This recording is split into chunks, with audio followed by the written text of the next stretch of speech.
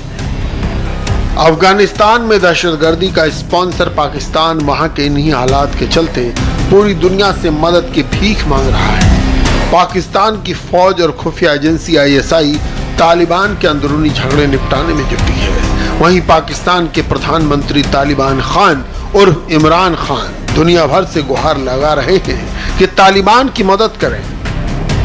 Only one way to go. We must strengthen this current government, stabilize it for the sake of the people of Afghanistan. What have the Taliban promised? They will respect human rights. They will have an inclusive government. They will not allow this soil to be used by terrorists, and they have given amnesty. Now, if the world community incentivizes them, encourages them to walk this talk, it will be a win-win situation for everyone. Afghanistan में पाकिस्तान की दिलचस्पी की वजह यह है कि तालिबान की जीत को पाकिस्तान अपनी जीत मान रहा है। उसी ने बरसों तक तालिबान के आतंकियों को पाला पोसा, उनकी मदद की, उन्हें छुपा कर रखा। अब पाकिस्तान को लगता है कि उस एहसान की वसूली का वक्त आ गया है। पाकिस्तान की खुद तो कोई औकात है नहीं कि अफगानिस्तान की मदद कर सके, तो इमरान खान दुनिया के सामने कटोरा रखकर बैठ गए हैं।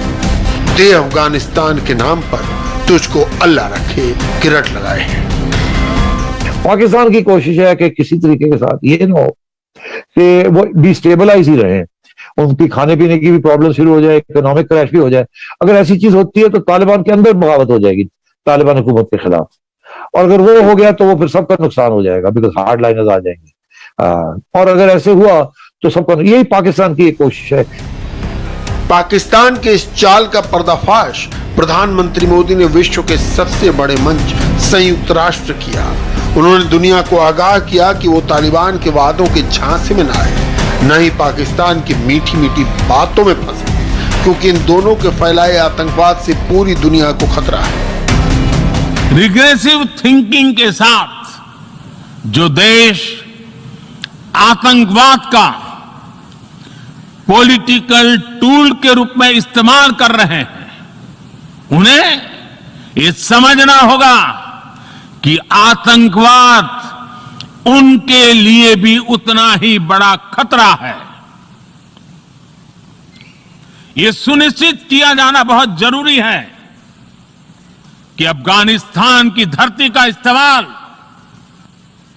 आतंकवाद फैलाने और आतंकी हमलों के लिए न हो। यूएन से पहले पीएम मोदी ने अमेरिकी प्रेसिडेंट जो बाइडेन के साथ मुलाकात में भी अफगानिस्तान और आतंकवाद के मुद्दे पर बात की। इससे पहले खुद अमेरिकी वाइस प्रेसिडेंट कमला हैरिस ने पीएम मोदी के साथ मुलाकात में सीमा पार के आतंकवाद पर चिंता जताई। फिर मोदी ने यूएन के मंच से भी पूरी दुनिया को बड़ा मैसेज दिया। हमें इस बात के लिए भी सतर्क रहना होगा कि वहां की नाजुक स्थितियों का कोई देश अपने स्वार्थ के लिए एक टूल की तरह इस्तेमाल करने की कोशिश न करें। इस समय अफगानिस्तान की जनता को, वहां की महिलाओं और बच्चों को, वहां की माइनॉरिटीज को मदद की जरूरत है। जब नरेंद्र मोदी बोलते हैं तो दुनिया बड़े ध्यान से सुनती है। वो 135 करोड़ आबादी वाले लोकतांत्रिक देश के पीएम हैं। हाय, आई एम सुरभि शर्मा। खबरों से अपडेट रहने के लिए India TV YouTube channel subscribe करिए, साथ में बेल आइकन जरूर दबाएं। जुड़े रहें इंडिया टीवी के साथ।